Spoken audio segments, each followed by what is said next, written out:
It is in these schools that the youngsters begin to shape their individual destinies. The school child has become a student. He is growing up, beginning to think about his future. What does Bert want to be when he grows up? How can he say, at his age, with all the world before him? His mother wants him to be a doctor. His father recommends law. If Bert could really pick his job, oh boy.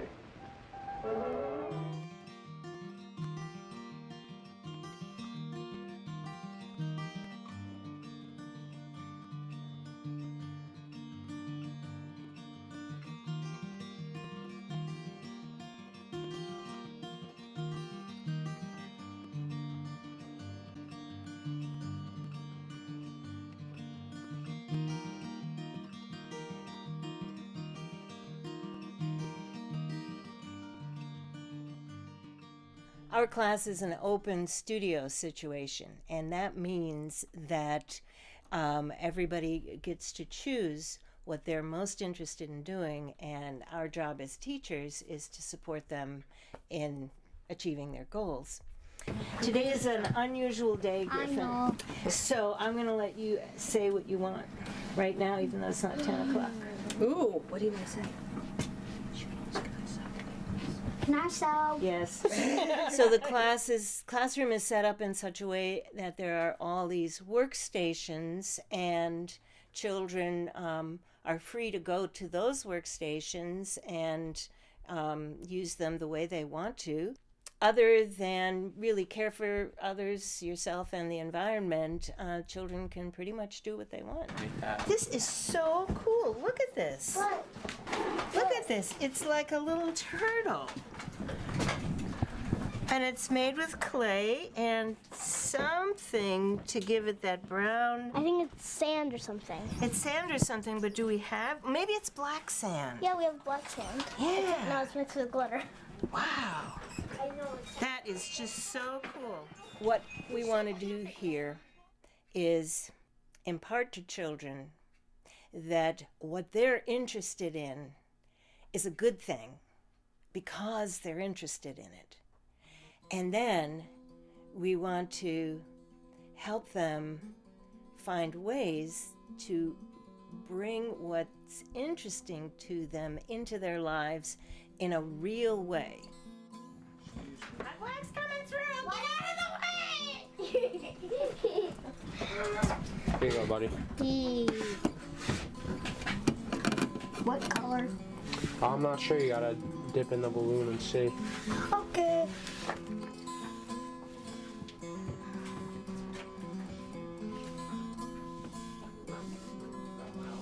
Blue. I begin to urge the child to look at the environment around him or her and to begin to imagine what things might be. Now, this is something as the child grows into maturity and takes over their place in the world, is a very important function. If we could figure out how we could use our trash instead of trashing the planet, this would be amazing.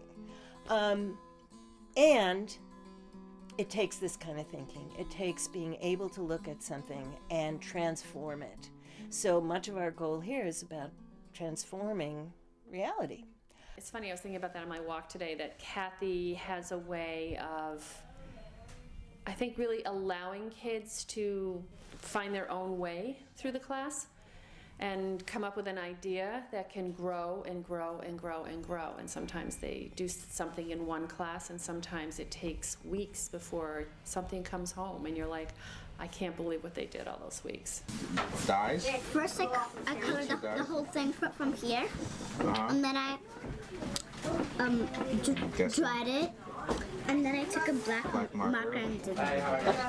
One day I'm going to take a picture of his wall, because all these go on his wall. Do it. I'll take a picture and I'll give it to you. Okay.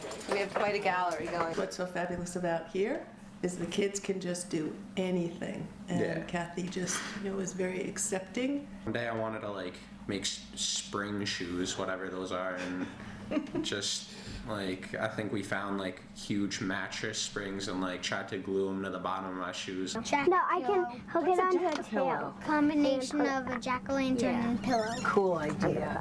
Go find some fabric, because I'm almost ready. Kind of meets them where they are, and then they come out with these things that they are thrilled with. Dada, I made dynamite. Dynamite? Oh my goodness. Wow, look at this. I see that you used something to poke. That was the knife. This. Oh. These. To make those. To make those marks. All right. And then I just stuffed these. There was a couple who saw an ad I had put in the newspaper for a special discount. They got it for their daughter for Christmas. And so she began coming in January. And she was a very, very tense little girl. And obviously quite afraid to touch anything without asking permission, you know. She discovered the laboratory table. And she was so happy experimenting with the flour and the cornstarch and the vinegar. And she brought home jars of potions that she'd made. And I think it was after her third class, her father came in and he said, you really misled us. We thought we were sending our daughter to an art class. And what is she doing? She's bringing home these jars of slop. I think there's a lot of regulation in school situations and things for kids in general, and everybody kind of has to fit into this little box, and it's becoming more and more so. The art in the high school program was also a curriculum. It's kind of like the same thing that you would get at a college level, where a person would be taken through a course of visual problem solving.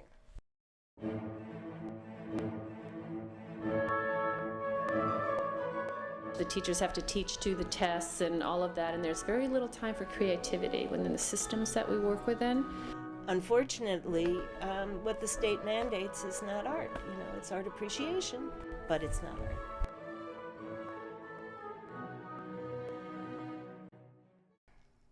You know, when you do what's right with children, when you give them what they need, they don't know anything else.